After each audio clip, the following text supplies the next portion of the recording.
addition to Larry Coker being your coach, was he also the guy who recruited you to Oklahoma State? Or was that Lewis Campbell Okay. recruited me. At that time, coaches had more geographical areas than now is position specific. What's your best Larry Coker stories? Oh, we've had so many of them, spent so much time with them. But I've always enjoyed Coach. I think he's a very intelligent football coach, and he's a great person. He's got great people skills. And it's no surprise of the success he's had there in such a short time. But I remember spending time with him in position meetings, and as a player, I enjoyed his approach with certain plays in that if they do this and we need to do that, and it's pretty simple. And he kept the game simple, and it wasn't very complicated, and as a player, I enjoyed that part of it. Is there some of that in you right now? What you I think so. No, I don't think it's a question that you guys have been around me, and I want to be simple. I want the players to be able to play fast and have fun, and I would say there's some of that that's been instilled in me throughout my career. Mike, it looked like, just watching the television copy, it looked like JW came in and was making the right reads with his throws, was obviously making the right reads with his runs. Did that keep him on the field as much as anything? Early on, I'm talking, late first quarter, early second quarter, when you guys still weren't in the end zone, he was making the right plays. Well, I don't know. I guess I'm trying to understand your question. You're saying when he was playing and we still weren't scoring? Yeah. I think he just brought a spark to our team. And, I have to make that decision. The offensive coaches have to make that decision. That's what they pay us to do. And I felt like that there was a lift when he came in for whatever reason. And the first time or two we weren't as successful as we wanted, but we had opportunities. There was a part of the scheme that we could see where it should have happened. And I said this after the game, it played to his hand a little bit because the schemes that we used were new. Similar to several years ago against Washington State when we brought out the diamond formation now that everybody's using. That was new. Washington State hadn't seen it. And those schemes that he was running, I'm not sure that they had prepared for that. I can't speak for them. And so it played to his hand, and we felt like we had an advantage in that area. Was it as simple as I think there's a lot of maybe fan talk or media speculation right now that Clint made a couple of bad throws? Was it as simple as that, or was it he wasn't going to the right player, he wasn't playing with the right level of intensity, or what meaning simple, like what? Would you... Well, he made, I guess, 3 bad throws. Correct. Is that why he was taken out? No, we were going to play JW in the third series. Right. But he never went back in. Because we started to see results from what JW was giving us. And at that point, when you're playing a team that has the capability of beating us, we needed to stay with what we thought gave us the best chance to win the game. Mike, I don't know what you call it, but the tray, I call it the tray read option that you said was a new scheme that they probably hadn't worked on. What's for your guys, where did that derive from? And when did you first start to install it and look at it? Well, Coach Yursich brought that with him, and he's had a background in it, and so they worked it in the spring, and it spent some more time on it this summer, and we felt like that it could give us an advantage in the first game in playing an opponent where we needed a slight edge. You're an offensive guy, but is it exciting for you that people are talking about Oklahoma State's defense today? Well, no question, and deservedly so. It's interesting, the response that I get on text messaging from family or friends that, my general response was it's okay to win on defense every once in a while. I mean, it's going to be all right. When you don't play as well, everybody talks about you can't win in the long run because you're not performing on defense. And when you play well, then how come the offense wasn't doing any good? And I guess that's just the way it is. And we certainly felt the same way. We didn't play very good on offense, and we need to get a lot better. We're just an average offense right now. We've got areas that we need to improve in, specifically scheme-wise and our production. Some of our production was limited by penalties, and we have to eliminate those penalties, and we would have performed better and scored more points. A lot of speculation about the defense going into the season, but you never know until you see them, like we talked about last week. You know now?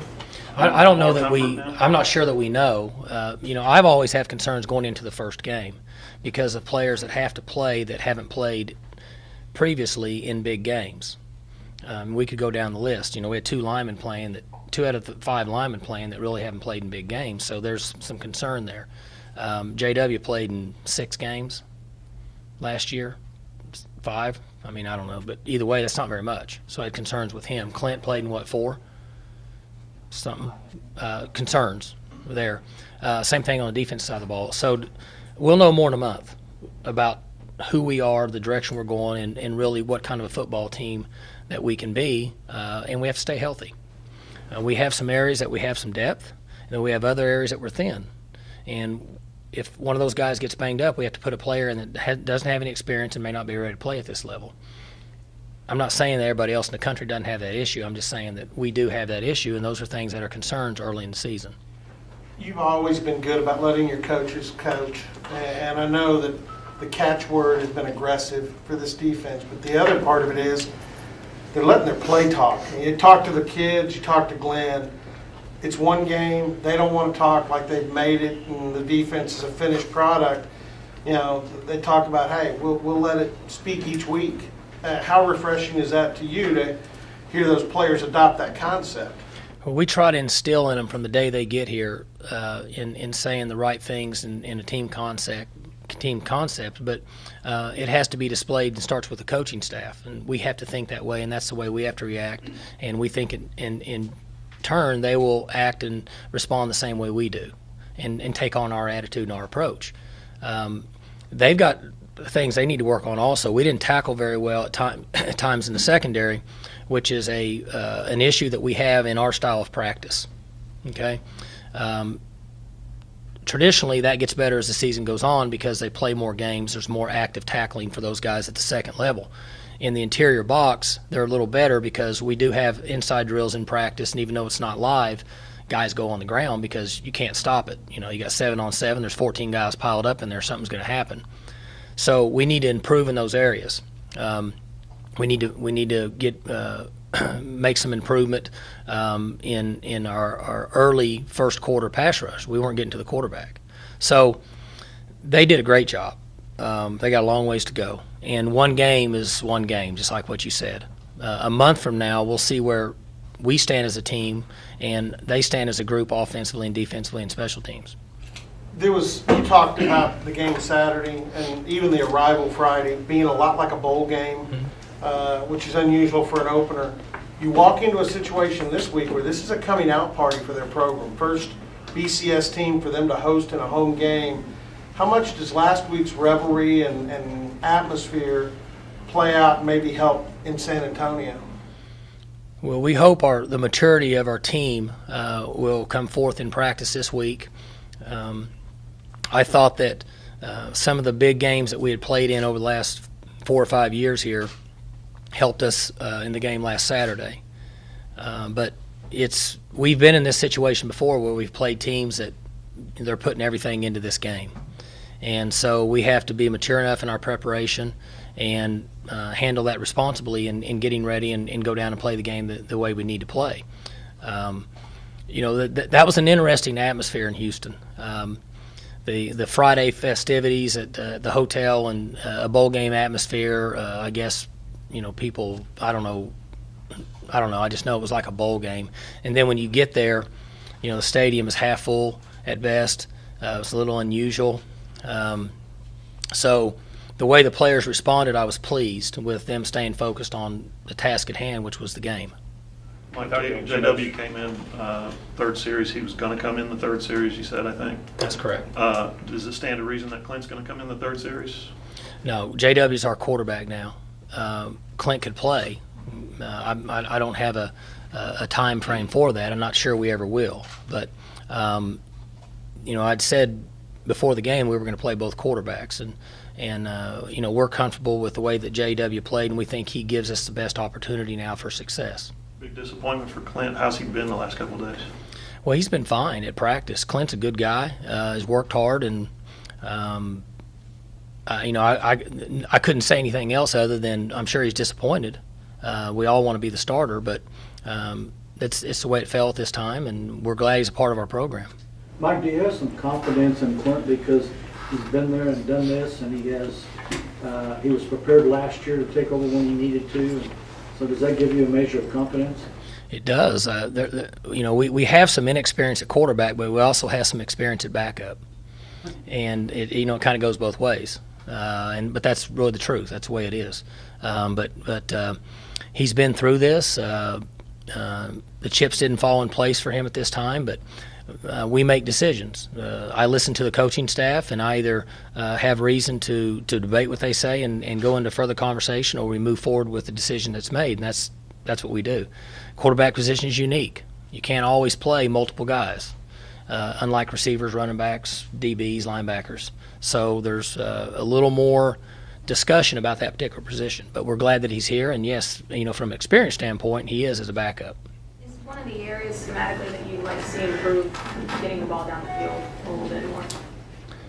Throwing the ball downfield. Again, you guys have so many weapons at receiver, and I think Josh Stewart had 40 yards receiving. Yeah, we couldn't really get on track through the first half run the football, and so that doesn't allow us to throw the football very well.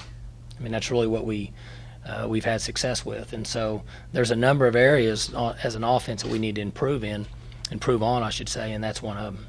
And you think that getting the ball down the field plus having J-Dub and his ability to run, those can kind of coexist and make Should. sense? In most cases, defenses, safeties have to help in quarterback run. And if safeties help in quarterback run, it gives you a chance to throw it down the field. Mike, were you surprised with the K-State loss? Nothing surprises me anymore in college football. I've said that. I had a chance to watch some games, because there's more games on Friday and Thursday than there has been.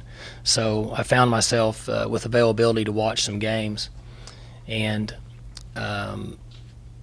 I think that the surprise would be somebody going in there and beating them at home was what most of us would think. But also it was a pretty good football team.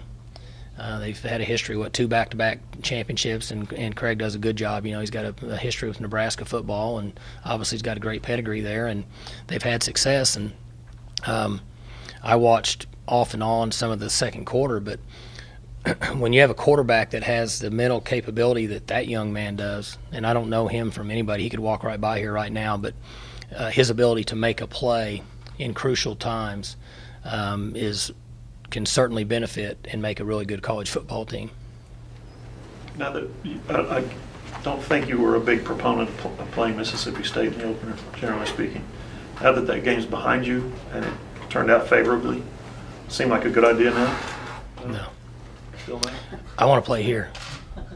I want to get 60-something thousand people in this stadium. I want it to be full, and I want to bring recruits in, and I want people to come in on Friday nights, and I want the restaurants to be full and the atmosphere and 35,000 tailgaters here, and I want people to see it on TV. That's what I believe in. I don't disagree with anybody. You ask me what I believe in. You feel like you may have learned more about your team in that setting, against that team? Yes. Than you would have? Same question you asked me last week. Remember, you asked me that, and I told you I thought I would. I'm not being sarcastic. I'm saying, yes, I agree with you, before and after. It just looks like a better idea now. It turned out okay. For you. But, again, I'm just – and I guess at some point we kind of have to get over this as a group. I believe in playing in Boone Pickens Stadium. We built a beautiful stadium. There's 60,000 people here. The atmosphere, the environment, the college town, the Friday afternoons – I just think it's better. I just think it's better for Oklahoma State football and the university in general. That's just my opinion. You say, well, you just want to bring a team in here and beat up on them and all that. That's not necessarily true. I just think playing at home is a much better situation for Oklahoma State football. That's just my opinion. Am I glad we won the game? Yes. Am I glad we won playing an SEC team? Yes, now.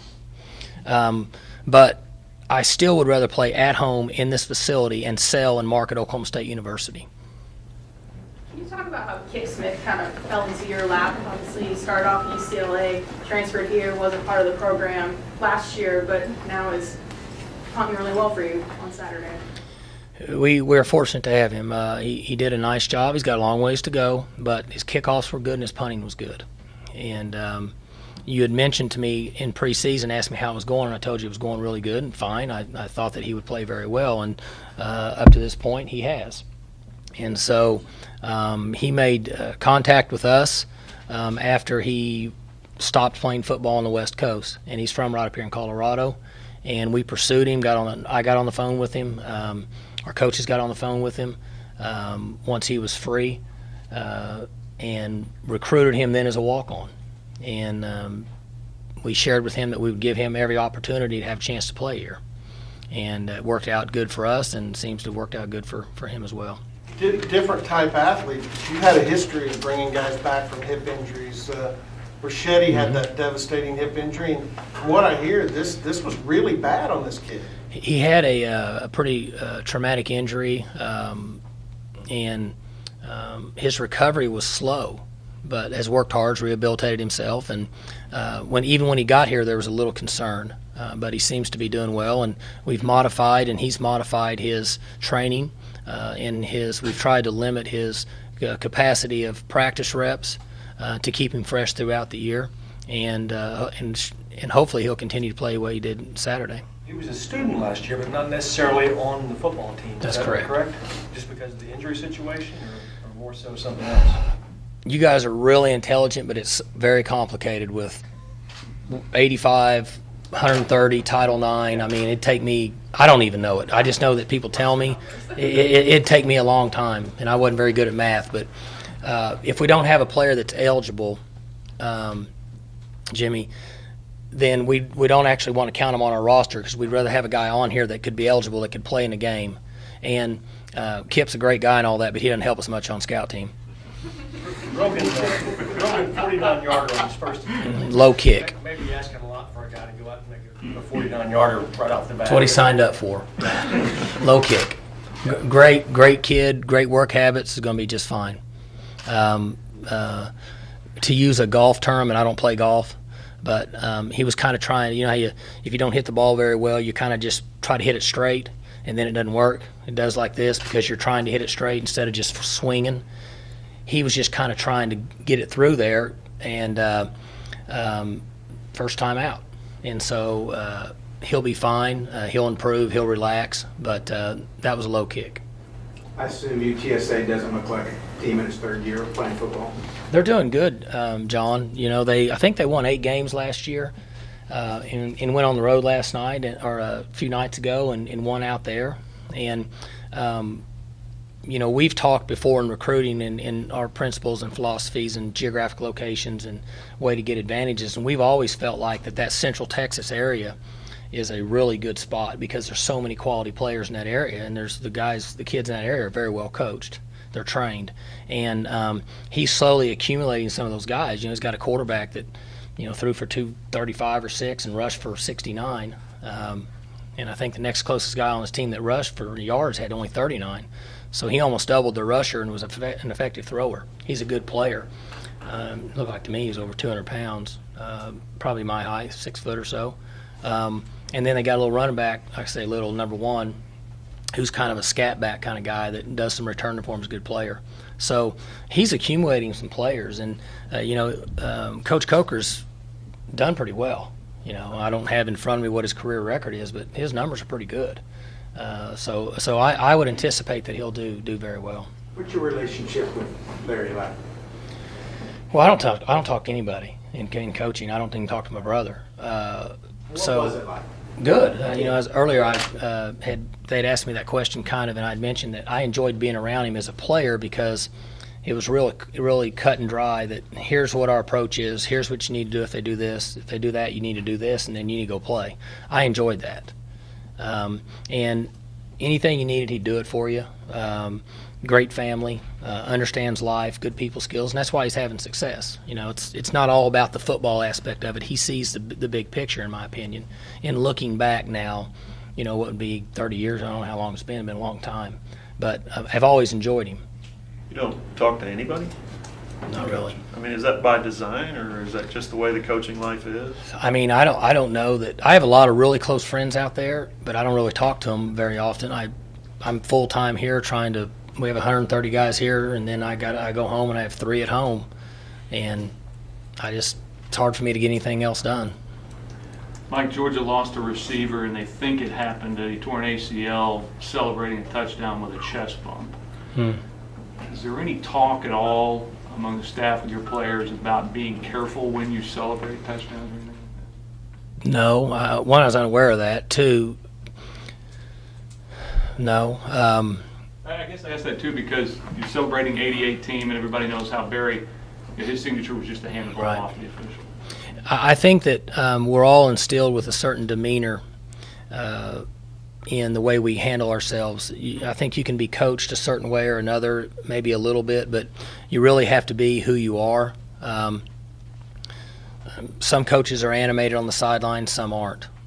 Some are somewhat animated in pregame speeches, some aren't. I don't think you can take a guy that's one way and make him another. And I don't think you can take a young man. I talked to Joe Randall for 3 years here about celebrations, and I never accomplished that goal.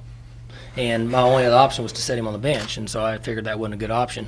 So to answer your question, I just think that's kind of a part of who you are, and it's unfortunate that happened, but I don't know that you can change much of that. Mike, not to harp on injuries, but Zach Robinson was the last quarterback here that ran the ball like JW. He left here pretty banged up. He took a lot of big hits. Just how much of a concern is that with JW, and how do you prevent that? Well, I think any time that your quarterback's running, you're always concerned about it. And we want JW to be aggressive, and he likes to play with that style of play. Similar to the comment based on the touchdown celebration, JW is wired different than most of us. You know, football at any level, you can go watch Little League practices. I watch little guys practice, my guys. And it's not human nature to want to go hit something with your body and say that's fun. But there are a small percentage of people that are wired that they're okay with that. JW's an aggressive nature style of player. And so we want him to make good decisions. And I think if you look at the tape, you guys at times have a hard view of it based on where you're at on the field. You'll see there's times he did protect himself. Different than last year. Last year, every time he had the ball, he just started looking for somebody to run over. Well, this year, in the game the other day, there was 2 or 3 times I saw him step out of bounds or slide after he thought that was the maximum that he could get out of that play. When you have the quarterback at Oklahoma State and the quarterback at Oklahoma running for 100 yards, over 100, is that a sign that things have changed, or is it too soon to make that assertion? They bring Barry Switzer out of retirement, sounds like. They actually ran some, Oh, they did? Yeah. I didn't know that. They ran real option? Not like fullback belly option, no, but just Right. looking at one way and then pitch it out wide, with the option to keep it or pitch it. But is that a sign that you guys thinking, or is it just the way the quarterback position has evolved, or the way the recruiting maybe has evolved, where you landed a couple of mobile I quarterbacks? think there's some of that's true. All those comments could be true. To me, and I've said this a time over and over, we have to take who we think gives us the best chance to win, and we have to build something around them. Because we can draw up Brandon Whedon's offense, and you could throw me out there, and it's not going to look very good. Because I can't throw a 25-yard sail route across the field and hit a guy right in the hands. And you could run some of the option that we ran with JW, and I don't think Whedon would look very good running it. We all know that. So you take, and I said this, I thought my high school coach, and I learned this from him, Coach Evans, he took the players we had, and it changed a little bit and made it successful. And I think that's important with what we do. There's a lot of guys in the country who can get up here and draw plays up, but if you don't have anybody that can execute those particular plays, it's not very good. Scott Verplank tells me all the time in golf. He sees a lot of guys that can shoot upper 60s that play on the weekends, but not very many of them can do it on Sunday in front of the crowd. If they hit a bad shot, mentally they can't get over it in order to hit the next shot. Well, it's the same way with quarterback play. I don't know anything about the guy at Oklahoma. Didn't see any of their highlights, don't know what they did, but I know here at Oklahoma State that we had an approach that we thought was effective for JW and one for Clint, and the one with JW happened to work. You change your recruiting philosophy at all based on the success that Oregon has with that offense, or Texas A&M, or the way a quarterback scoots around? You don't change. You don't go looking for a mobile quarterback specifically to. We try to find a leader, and then the guy that best fits the team concept and the leader's ability, and that gives us the best chance to win. You know, Oregon's concept is completely different than Texas A&M's, in my opinion. Completely different approach. The guy in A&M makes it look that way because of his ability to escape all the time. I could be wrong, and really probably speaking out of turn here, but I know a lot about their offense because they do a lot of the same things we do. He just makes those plays. He has the uncanny ability to make a play when a lot of times. And so it doesn't change our approach. We want to recruit leaders that are team players that give us the best chance to win, and then we want to build it around those particular players. Any update on Larry Stevens' knee? Or? Yeah, Larry's out for the year. Yeah, really a tough deal. But he does have a redshirt year. Caleb Levy's maybe not the fastest or strongest linebacker you have, but he's made a lot of plays for you in the past 3 years. What's he mean to you? He was our MVP of the game. I think he had 9 tackles, a couple tackle for losses, and 2 or 3 other things that they keep track on. And he's been a good leader for us. He's we've been very fortunate here that we've always had 2 or 3 guys a year that really fit Oklahoma State football, just a pure cowboy. You know, Cooper Bassett was that way. And Caleb's got some skill, but he certainly doesn't. He's not going to look like those guys that are playing on Sundays at that particular position. But he does everything we ask him all the time. Yes sir, no sir. Great leadership, and he's tough. And he kind of fits that role of what we've been fortunate to have here, 1 or 2 of those guys every year, because they're really the strength of your program. When times get tough, you have to rely on those guys to bring your team along. Coach Spencer was telling us the story about J-Dub when he first got here mid-year, how he was just automatically leading the way in conditioning drills and running stadiums and everything. Mm-hmm. Have you seen the leadership? Does it almost look like it comes natural for him? He's been that way since he showed up, and you know, he's just put together different when it comes to that side of, I guess, life in general. And I don't see that his leadership is any different now than it was when he first got here. He used to run with the fast guys. The quarterbacks usually run in that middle pack, and he would put himself in the fast group. And over a period of 10, 12, 15 sprints, for lack of a better term, as it would go on, he would end up winning them all because his strength and his mental toughness was more so than the guys that were faster than him. Have you gotten to know his dad well enough to know the similarities between the father-son there? I know him, but and I actually had a few more conversations with him before he got here, and I tried to